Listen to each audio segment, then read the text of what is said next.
collaboration with other UBC student clubs across campus includes our partnership with the UBC Red Cross, who are here to help us out tonight in planning today's event. So thanks to all of you Red Cross members for being here. Our projects, which I will talk to you about in a minute, have also been possible thanks to the generous support by UBC. Now this year, our events are all possible thanks to the contributions by the UBC Global Fund and the Leo IR Community Fund. The Leo IR Community Fund is a grant given by the Leo Institute for Global Issues, and that's the one reason why we have the privilege to be here in this beautiful building tonight.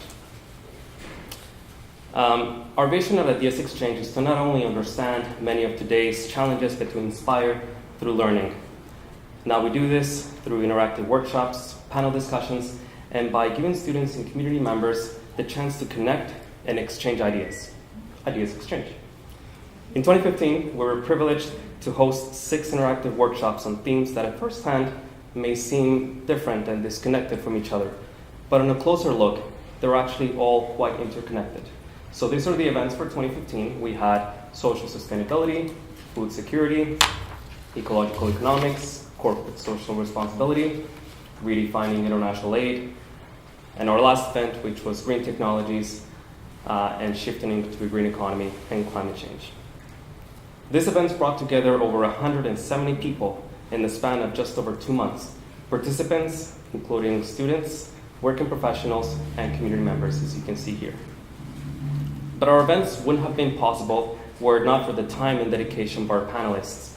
In 2015, over 28 panelists joined us from multiple disciplines and multiple industries. And through their guidance and their knowledge and wisdom, they were able to give us the ability to understand seemingly complex issues in a more understandable language in order to understand the issues at hand and realize how all of these issues were interconnected. So this is the last event that we hosted just in 2015 here at the Leo Institute. Our panelists have ranged from community leaders, CEOs of social enterprises, ecological economists, food security and international development experts, and policymakers. And I'm glad to see at least one of you here among the crowd, so thank you for being here. Now, another aspect of our IdeasXChange Hub panel discussions is that participants oftentimes are exposed on what they as individuals or what we as a society can do to address some of these challenges from a local and international perspective. And the reason we do this is quite simple.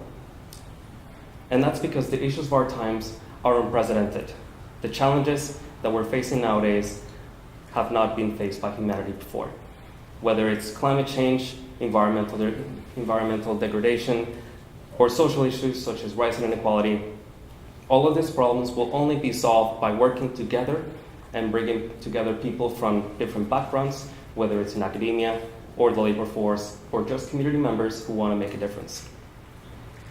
We also believe that solving many of today's challenges will only be possible by capitalizing on every human being's potential to make this a more prosperous and a more sustainable world.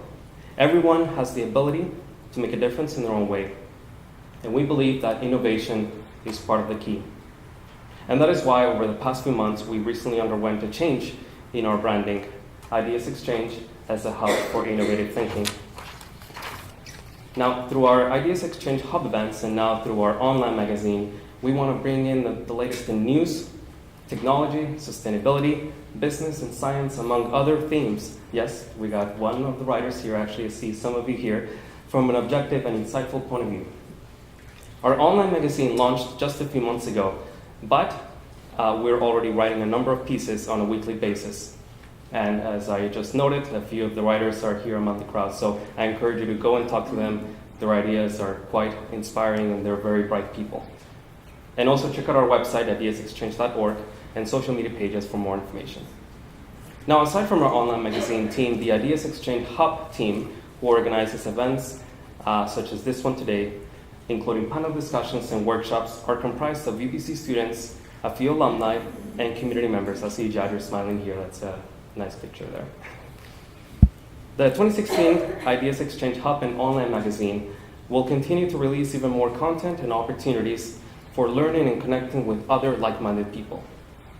These are the IdeasXChange Hub panel discussions and workshops we have in store for the next few weeks. I had the list here, but it's no longer there. So basically, our first event will be 2 weeks from now. It's going to be on building sustainable and resilient communities.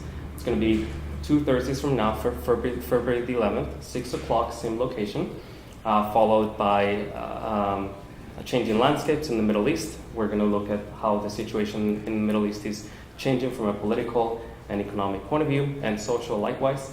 And then we'll move on onto the sustainability forum, which will tackle sustainability from a macro and micro perspective. And one event that was prior to that one was international development from an interdisciplinary point of view. So stay tuned for details, as we're going to release all the registration information by the weekend, and we'll send you all the information by email. Now, given our commitment to education, innovation, and online engagement through our online magazine, we can't think of a better keynote speaker to reflect many of the values that we share than Peter Klein. Mr. Klein's trajectory as a producer and investigative journalist is truly inspiring, and one that we look up to as we're expanding our online magazine to cover both journalistic pieces and editorials. However, I will now let Jadger Sondi, and our Outreach Communications Director at IdeasXChange, to introduce our very special guest speaker. Jadger.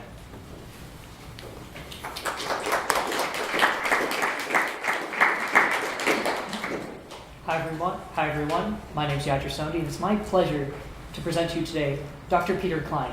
He's an Emmy-Award winning journalist. He's been on 60 Minutes, and he's also was 2010's Frontline and World Frontline journalist that allowed him to win the Emmy for Best Investigative News Magazine.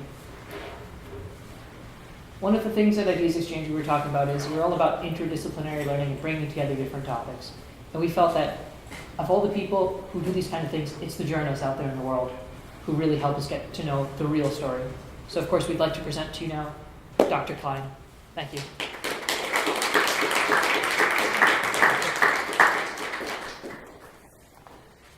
Thank you very much. I'm really pleased to be here, to be amongst students, faculty members, and all sorts of people from the community who are interested in interdisciplinary issues. I'm all about interdisciplinary things, and interdisciplinarity is sort of it's kind of a word that's almost doomed in the real world. I mean, interdisciplinarity, it's 8 syllables. It's one of those like $2 words, SAT words.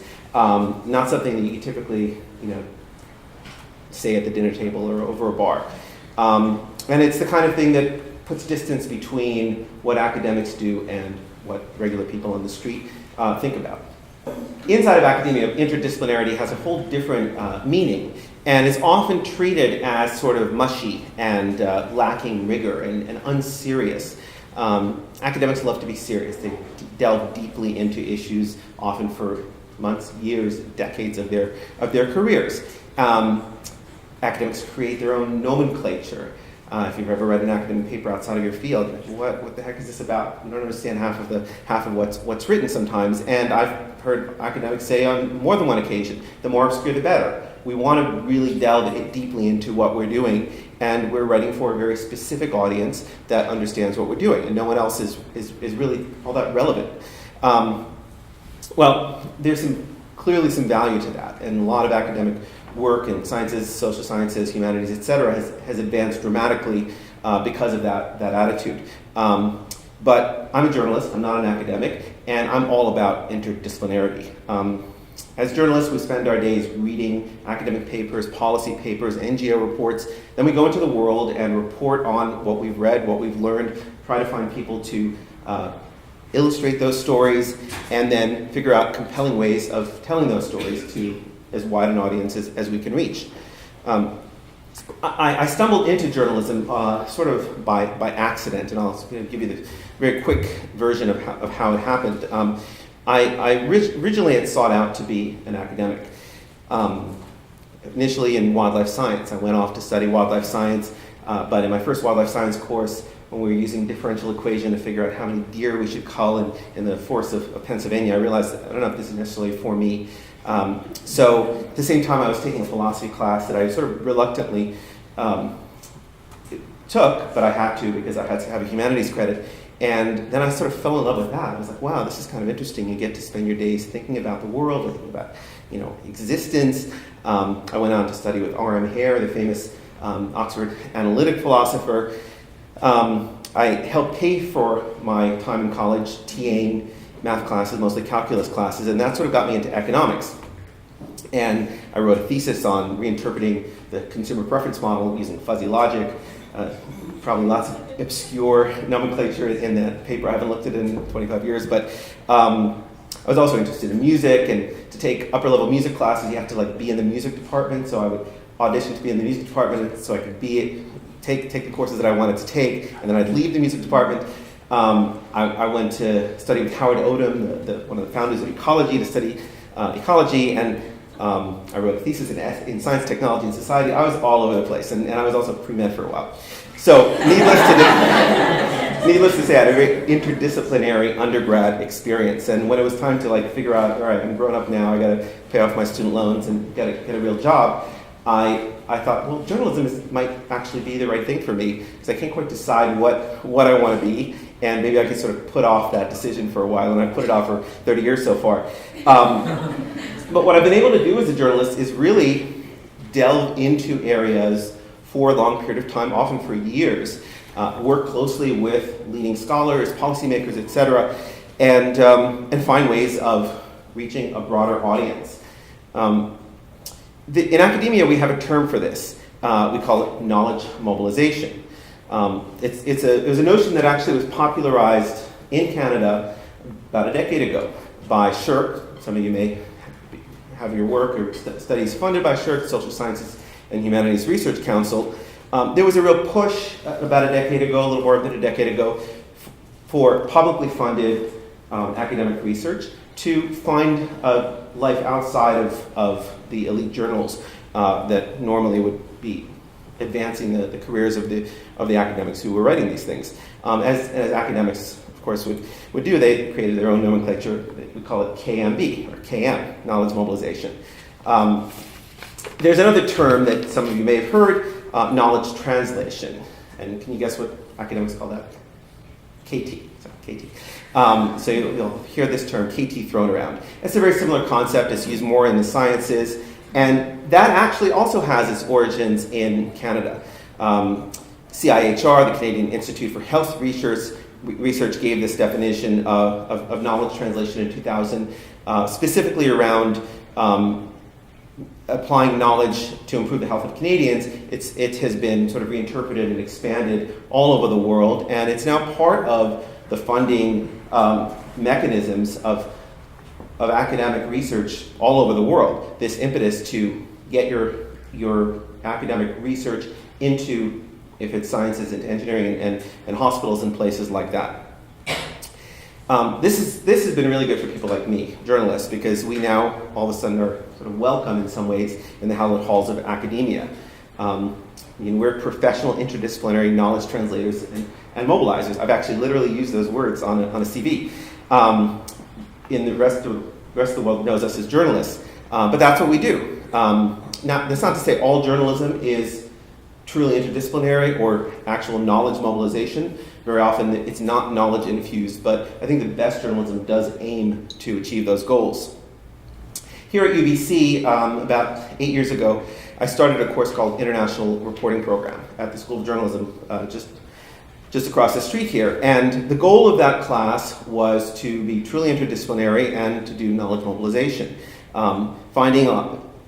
Connecting with leading academics all over this campus and all over the world, identifying topics, global issues that are generally neglected by mainstream media, studying the academic literature, working with these academics, and then going out in the world, reporting on it, and finding ways of telling those stories to as broad an audience as possible. So I want to show you a few of those projects. All right, so this is a project we just finished not long ago. It's called Out of the Shadows, and it's about a 1-minute trailer. I'll play it for you, and then I'll tell you a little bit about it. So this is a project that we did in collaboration with the New York Times and with Al Jazeera English. We went to Togo and Benin. We went to India, and we went to a Syrian refugee camp in Jordan. And it grew out of a Lancet series, Lancet being one of the leading medical journals. Last summer, summer before last, I should say, before we did this class, Lancet had put out a long series of articles about the challenges of treating global mental illness, particularly in lower resource countries, and a real focus of that series was on community-based mental health care. A fairly obscure topic, not one that virtually any journalists have really tackled. It's a little depressing. It's hard to access people who are suffering from these things. It's hard to get to these places. It's expensive. And it's frankly not the sexy topic that you would sell your editor on to finance your trip abroad and give you airtime if you're a broadcaster or space in a newspaper or even online. But we're at a university, we're a nonprofit, we decided this is an important story. We work closely with Dr. Videsh Kapoor, who's the director of global health here at UBC, and often takes her medical students abroad to do various medical projects. And she spent the entire semester, 2 semesters with us in class, helping our students really understand some of the science around these issues, some of the policy issues, some of the ethical issues, which were fraught, obviously, and you might want to ask some questions about that at the end. I won't spend time right now on that, but it was a pretty worthwhile project. I think students were really happy with the outcome, and it was an example of a project that would not have happened had we not been at a university. Some of you I know are journalists, so maybe I'm giving away some secrets of how we do things, but oftentimes journalists start with a story. What's that great, I heard a great story, and then kind of shoehorn the theme of that story. Say, so there might be a great crime story. We've all seen endless crime stories. You listen to Serial, or you saw Making of a Murderer. Making of a Murderer, 10 hours on a pretty fantastic crime story. Well, it's a look into the criminal justice system, but really it's a great story, right? And sort of secondarily, it's a look at the criminal justice system. We've sort of flipped that methodology. We started with what are big issues that are not being covered, that are not being told, that maybe academics are aware of, but the rest of the world is not. And then we try to find those stories. Another example is this one called China's Generation Green, which won a whole long list of awards. It won a national Edward R. Murrow Award, like beating out major news organizations in the States and all over the world. It won a Canadian Association of Journalism Award, beating out major Canadian organizations. Sigmund Chi Delta, a whole bunch of awards, which was fabulous for the students. And this was a project that also grew out of UBC research to some extent. We worked with Yves Tiberghien at the Institute of Asian Research and several other academics in different parts of the world, including in China at Shantou University and at Hong Kong University, to look at the emerging environmental movement in China. Journalists have been, certainly then it was quite popular and it still is popular, doing stories about how bad the environment is in China. China had reached the point of being the largest carbon emitter in the world, surpassing the United States. And you hear stories of rivers that are just dyed blue or red, blue from indigo or red from other sort of chemical operations, industrial operations. The fog in Beijing, if you've ever been there, is sort of certainly legendary, and we've seen lots of stories about it. A lot of stories about the problems. We wanted to look at the solutions. Is there an environmental movement? And we found out there was. Despite the reputation of a closed society and all of the other issues in China, quite a number of young people in China have taken it upon themselves to really advocate for changes in policy, for awareness about environmental issues. And we partnered our students with students at Shantou University to travel the country and basically tell those stories. So this is a project that we did, various awards. This is a project we did with the Toronto Star. It ran as a 4-page, front page weekend series and an online project. And we also partnered with CBS Sunday Morning, which usually does pretty light fare, but they did a whole story on this topic, particularly around this work around monkeys, and It ended up, I think, being the top-rated show in 14 years. So it's proof that there is a hunger in the public, in the audience, for these kinds of stories. 6 or 7 million people saw this Sunday morning piece, the CBS Sunday morning piece. But there's this sort of assumption that nobody wants these stories, so they don't get done. We're trying to sort of fill that void. I'll show you a couple other examples. Here's a project called Cut. I'll actually show you this trailer too. It's pretty short.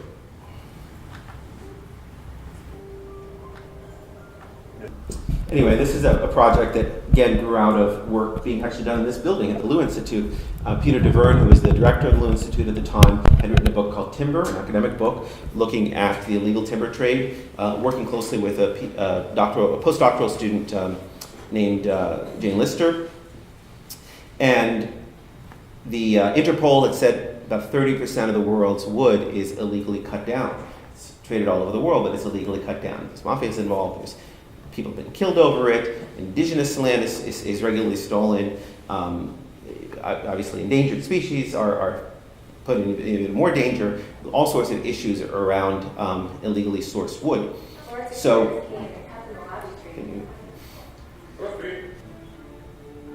anyway, so what we ended up doing is traveling to Cameroon, to Russian Far East, and to Indonesia, tracing illegal wood, and we created in collaboration with the Center for Digital Media on the other side of town, another master's program, very interdisciplinary. Those students there are gaming designers and web designers. Our students are journalists, and IAR and other people are obviously scholars in these areas. So we pulled all these people and Peter DeVerne here into a collaboration where we basically just created. This is an actual apartment in Vancouver. We took a picture of it, and as you go around, you sort of click on different things, and it takes you to where did that wood come from. It takes you to that country and gives you the background story. This is also a project we did with the New York Times, and that won a bunch of awards. So these are these student-run projects or student-led projects that we've done where we've really infused the reporting with academic work done here and elsewhere. There's another term that has become popular in academic circles and in funding circles. We talked about knowledge mobilization, knowledge translation, and then there's knowledge exchange, where it's rather than I'm really smart, I did all sorts of great academic work, I'm going to mobilize it to the world, it's I have an interesting question, I've done this, hey, this is what I found, and then the public, whether it's the public or the NGO community or the policy people or whatever, sort of feed back information and it goes back and forth. That's something that is, even in the world of journalism, is still sort of fairly new. We still think of journalists going out and reporting and telling the world what's going on. But of course, there's a feedback loop. Now people come back and say, hey, that's not exactly how it is. People can call out all of your mistakes on Twitter and Facebook and everywhere else in ways that wasn't really possible 20 years ago, or even, frankly, 10 years ago. So I want to show you a couple projects that sort of fit that model. If I can find them here. I don't think these are in the order that I need them to be, but. So this project is called the Pain Project. Started out as a student project, and it's grown since then. Rather than me yammering on, I'll just show you another 1-minute trailer. So this project started out with a conversation I was having with someone from Médecins Sans Frontières. I asked him a question I often ask just people who know a lot about topics. And I said, what in your world that you live in for decades you've been working in this area, what in your world is a topic that you feel journalists just aren't reporting on, aren't reporting well?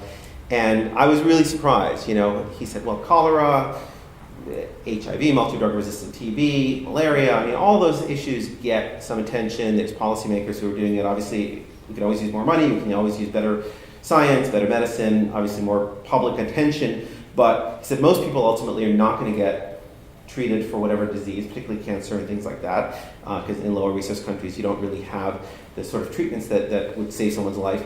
And they end up dying often in really severe pain in their homes. In the past, people would use various opiates and other narcotics that were traditionally used. But because of the war on drugs, especially since the 1970s, when you scheduled certain drugs as illegal, there's been a huge curtailment on access to any kind of opiates. Medical grade morphine is 1.7 cents a dose, so it's not a cost issue. The poorest country in the world can afford it. Addiction is not really an issue. A lot of the places we went to, it's actually oral morphine. They were taking liquid morphine, and most of the people we talked to were palliative. So addiction isn't so much of an issue when you have weeks or months left to live. But it's bureaucracy. It's this sort of ridiculous bureaucracy that we encountered in places like Ukraine before Russia invaded part of the country, and in Uganda and in India. India is the largest supplier of medical grade morphine. There's literally millions and millions of acres of poppy seeds, of poppy fields, where medical grade morphine is cultivated. Poppies are cultivated, and medical grade morphine is made to sell around the world. But in India, when we were there, all but one state essentially was disenfranchised from having medical grade morphine. It was very, very difficult, in some cases almost impossible for doctors to prescribe morphine to patients. So people like some of the people we met there were in agony for bureaucratic reasons. So we thought this was obviously an important and interesting topic. We read the literature, we went to the field, we looked at problems, we looked at solutions. Uganda has sort of found some interesting solutions. That was also a big lead feature on CBS Sunday Morning, which got a lot of ratings. But we've moved this further. So in this case, we did have sort of a bit of a feedback loop because we worked with doctors. We took a doctor with us into the field, one of the leading palliative care doctors from University of Wisconsin, this Australian guy. I think you may have seen a clip of him there, Jim Cleary. And what's been interesting is we built this website, which also won a bunch of awards, and both human rights activists who have picked up this issue of access to palliative care and access to painkillers should be a human rights issue. Human rights activists, and particularly Human Rights Watch, probably one of the largest human rights organizations in the world, and palliative care activists like James Cleary have used this website in their advocacy in Ukraine, in India, and they've actually gotten laws changed. I mean, we're not taking credit for that, but they've used these our little clips in advancing their cause, and so there has been this sort of back and forth with this, and they've given us feedback and given us new areas to explore, and we're just in the process of trying to get some funding to do some further reporting. I'll just kind of quickly go through a couple other quick examples. This is a project called Unseen Enemy that is about global pandemics that started more than 2 years ago before the Ebola outbreak in West Africa. We were with Peter Piot, the co-discoverer of Ebola back in the 70s, former head of UNAIDS, and now the head of the London School of Tropical Medicine and Hygiene. In Africa, as we were in the DRC, the Democratic Republic of Congo, where Ebola was originally discovered on the Ebola River, as the virus was breaking out in West Africa. And we've been following him and Larry Brilliant and a couple other leading epidemiologists as they've been trying to basically raise awareness about the risks of global pandemics and some of the things that can be done in collaboration with NYU, Global Health, Mount Sinai Hospital in New York, Global Health, and several people here on campus who are experts in this area, and a bunch of journalists, including Sanjay Gupta, who's a brain surgeon and a journalist at CNN. So we brought this interesting group of people together, and not only are we making a feature film that's going to be in theaters and it's going to run on CNN, but we're also building, we got a MyTech grant here and we brought together public health students, medical students, filmmakers, digital folks, and we're building a digital platform that will have a lot more of the sort of academic work and deeper information about various diseases that will accompany the film. The last project I'll show you is called Strangers at Home, which we just started. We did a little crowdfunding on campus. We were actually the pilot project for UBC's crowdfunding platform, and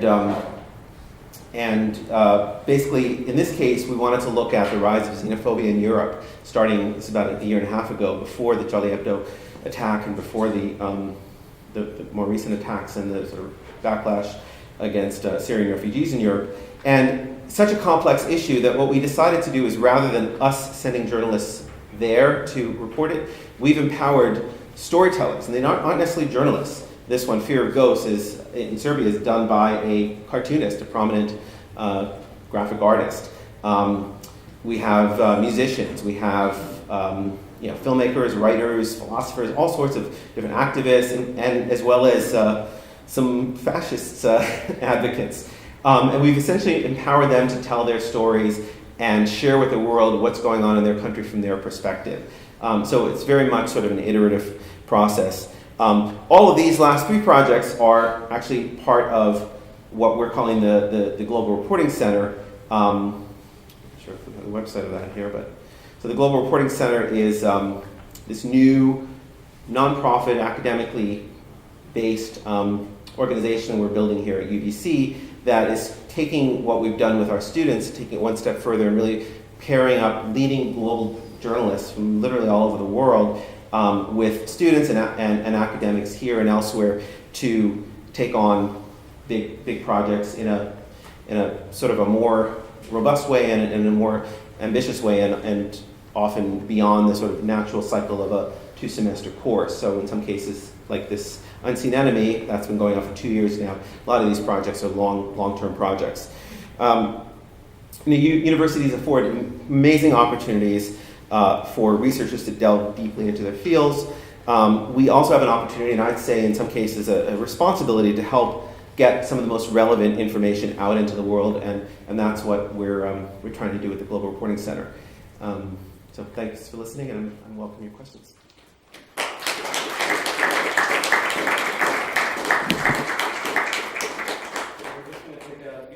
From the audience. We don't want to go over time, but is there anyone on this side or that side of the room who would like to ask a question?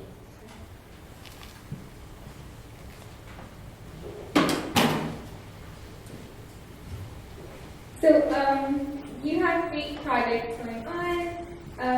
I was just wondering how you prioritize your writing. So there's so many global issues, you recognize so many of them. How is it that you know that one is more important at a certain time to convey to other people? So that's a good question. How do we know how do we prioritize, how do we choose what we're going to do? I mean, we can't obviously do everything. Funding is a limitation. All of our time is a limitation. Obviously, I'm not doing these projects alone. I have teams of people working on all of these. Some of them I'm more personally involved in. Other ones I'm more just overseeing and giving guidance. A lot of it, frankly, depends on what we encounter. I mean, there's a lot of important stories out there that just never heard of. Martha Mendoza at the Associated Press has just done a whole series of stories on slavery amongst Burmese shrimp workers. It's a topic that really hasn't gotten much attention until someone really starts digging and discovering those stories. So I'm sure I can only imagine how many stories and important issues out there are not being addressed, and this is sort of a marathon, not a sprint. So we're trying to build this Global Reporting Center as a long-term organization here at UBC where we can every year take on more and more projects, and we have we're at various stages of funding from different funding bodies, both government bodies like SHRC, et cetera, and other entities. I mean, kind of money leads things too. So you put in a proposal for maybe a great idea, but it doesn't get funded, then you're kind of hooped. You got to either resubmit or find something else. So far, I'd say we've been quite fortunate in not having to abandon any projects that I felt were really important and valuable. And I'm sure we will get to that point one day. So. Thank you. Sure. Could you tell us more about Out of the Shadows? Sure. So the question was. Thank you. Sorry. Could you tell us a little bit more about Out of the Shadows? Sure. So Out of the Shadows, that was the first project I showed you about the challenges and some of the solutions around treating mental illness around the world. The most gripping, and I didn't really get into explaining what the heck's going on there just because of time, but as you may have seen, some people were chained up, literally.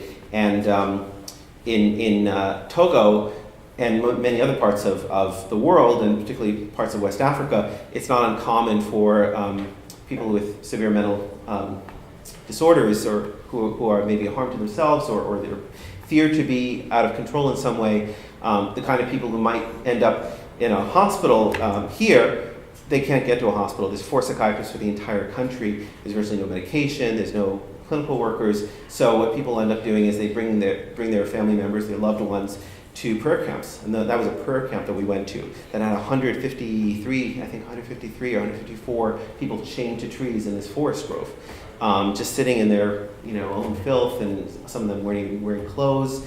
Some of those people were there for, according to the evangelical minister who runs the camp, some of them were there for months and in some cases for years, chained up.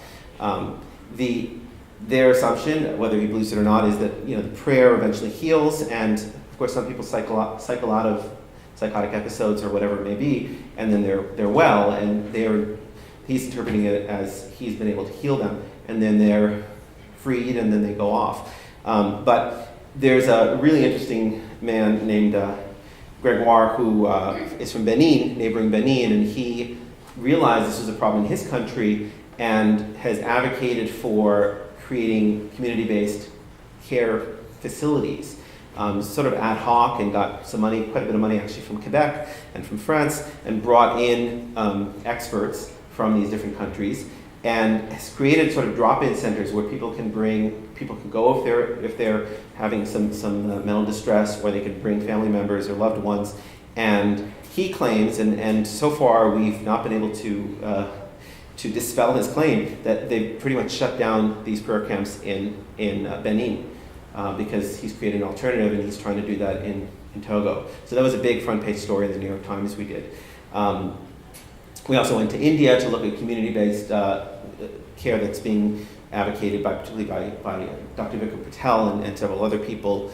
And then in Jordan we looked at, there was a Syrian refugee who himself had PTSD, had been tortured in Syria, and was in this refugee camp in Jordan, and he realized, like, nobody's dealing with the PTSD amongst the people around me, especially the children. And there's obviously long-term effects if you don't address these issues.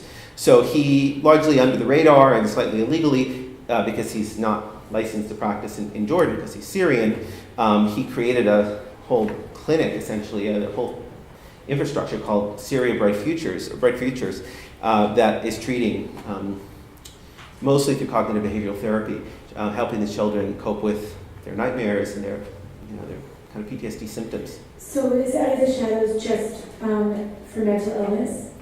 So far, we've only looked at mental illness. Yeah. I mean, we may look at some other aspects as well. We've done other global health projects, but in this particular case, it's. My question is, you talk about interdisciplinarism, so I'm wondering, when you are working on a story, how do you balance going really deep into a story and sort of taking, I guess, the time to make connections to, say, other stories, or just to sort of other disciplines?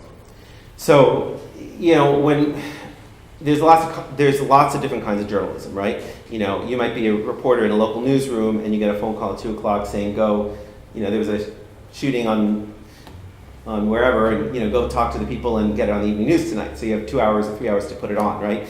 We don't do that kind of journalism. We take a long time. We have frankly, I'm fortunate that we have the luxury of time, and I have in my past careers, particularly at 60 Minutes, where I worked for a long time. We also had a long time to work on projects. So you try to. Obviously, I don't deserve a master's or PhD from researching a project for 6 months, right? But we try to delve as deeply as we can in the scholarship, really understand what's going on, talk to as many people who really know these issues, whether they're academics or other kinds of experts, and then you end up throwing out 99% of what you know, right? Because you have to hone it down, you have to find a work of journalism that is going to be compelling. You don't want to watch 5 hours on this topic, you don't want to read 50,000 pages. So we whether it's we're writing it or audio or video or multimedia, we try to sort of synthesize it. The internet allows you to put some of that other stuff that you find, and in some cases we have done that. With the Pain Project, actually, we had a whole history of morphine going back to some of the Greeks, and we looked at the science of how opiates work. No one ever went to those pages, so we spent a lot of time building all this extra content that nobody really looked at. So we've been trying to sort of be a little more efficient in what we present to the world, and hopefully along the way we may have found other stories. Like with the illegal logging project, we found all sorts of other stories around hidden costs within global supply chains. So that's led to a huge new project that we're doing in collaboration with academic institutions all over the world and media organizations that go well beyond logging. So we found hidden costs within other supply chains. So sometimes you stumble upon things that then lead to other things. Thank you. I think there was a question. It's pretty clear that all the topics that you focused on are very different. And I'm not very familiar, I guess, with investigative reporting and documentary filmmaking, but have you noticed that through doing these projects that you consistently come up against particular challenges, or do you find that the challenges just vary because each project is so different? Is there anything that's similar across them? Yeah, I think a similar thing that we come across in journalism, and probably some of you who work in NGO world or even in academic world, is there's powerful people do bad things. That's kind of the theme of most of our work. Oftentimes, powerful people are doing bad things, and innocent people are being hurt. So that's one of the themes. But that's not always the theme. The Pain Project was one where it was interesting. There was no bad guy, and some of the organizations we were working with were like, "We need a bad guy." And it's like, sorry, we don't. There's no bad guy. Like, it's just bureaucracy. And to some extent, we had to. We didn't manufacture a bad guy, but we went to the UN. We actually had our piece all done. And then we went to the United Nations Office of Drugs and Crime, UNODC, had their annual meeting, and we went to New York to their annual meeting. We brought our cameras in, and then I asked a question. Actually, I was the one who went, and I asked a question. I said, it's obviously valuable to curtail, to traffic, to look at study trafficking patterns and maybe mitigate the harm of illegal narcotics. But do you realize that there's sort of a collateral damage, which is that a lot of people who should have this access don't? And to his credit, the head of UNODC admitted right there, with the Secretary General next to him and with cameras on, that was true. That this was sort of an unacknowledged and unaddressed side effect. So even when there's not an obvious, it's a power dynamic, right? There's often power dynamics. So that's one of the themes. But yeah, we've done lots of projects, a lot more than what we've shown here. There's often different issues that are raised. So I understand some of the projects have been going on for years, and just wondering, when do you know that your job is done and it's time to move on to another project? So when do you know your job is done? When the funding has run out is sort of there's always more you could do, right? Like I'm sure in a lot of your work, there's always more you could do, there's always more editing you could do, always more research you could do. At some point, we usually have artificial deadlines, whether it's we're doing this for 2 semesters and school year's over, everyone's graduating, we got to get this done, or we have a partnership with a news organization and they're expecting to run it on a certain day. Well, it's done. Once it's out there, it's done, or at least that first part of it is done. And sometimes it's the funding has run out. But to some extent, none of these stories are really done because there's always more reporting you could do. And what ends up happening, going back to sort of that term knowledge exchange, is we'll do a story, and the Global Mental Health Project is a great example. You're a great example. We're done with this project, and you want to see how you can be involved. We've gotten lots of feedback from people. This is interesting. We've gotten lots of criticism from people. Should you be doing this? Should be medicalizing mental health problems. There's lots of legitimate questions and concerns. Should you be, in some cases, we could be construed as endorsing medication because we're critical of the fact that India has basically, most clinics have 2 things. They have an SSRI and an antipsychotic, and often a very old antipsychotic. So they basically treat everybody with one of those 2 things. Well, are we advocating necessarily the medical approach to psychiatric illness? We're not advocates. We're not here to advocate. So we can always refine, and we get feedback, and then it makes us think, maybe there's another aspect of this we should be looking at. And so, again, it's contingent upon time, money, and finding those angles.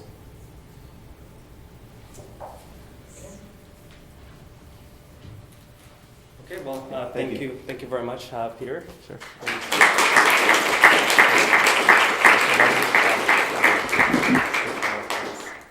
Thanks so much for your time, Peter, and for your talk. I think it was very inspiring. And one of the things that really left me touched is how you're trying to fill in this gap in journalism, where oftentimes the knowledge isn't there, and which is very inspiring for us at IdeasXChange. And that's something we're trying to do as well. So I know this isn't much, but here's a little token of appreciation. So thank you so much. Thanks a lot.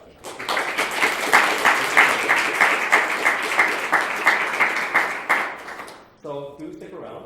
Maria Ko is going to be your DJ for the next little bit. So she's going to play some great music.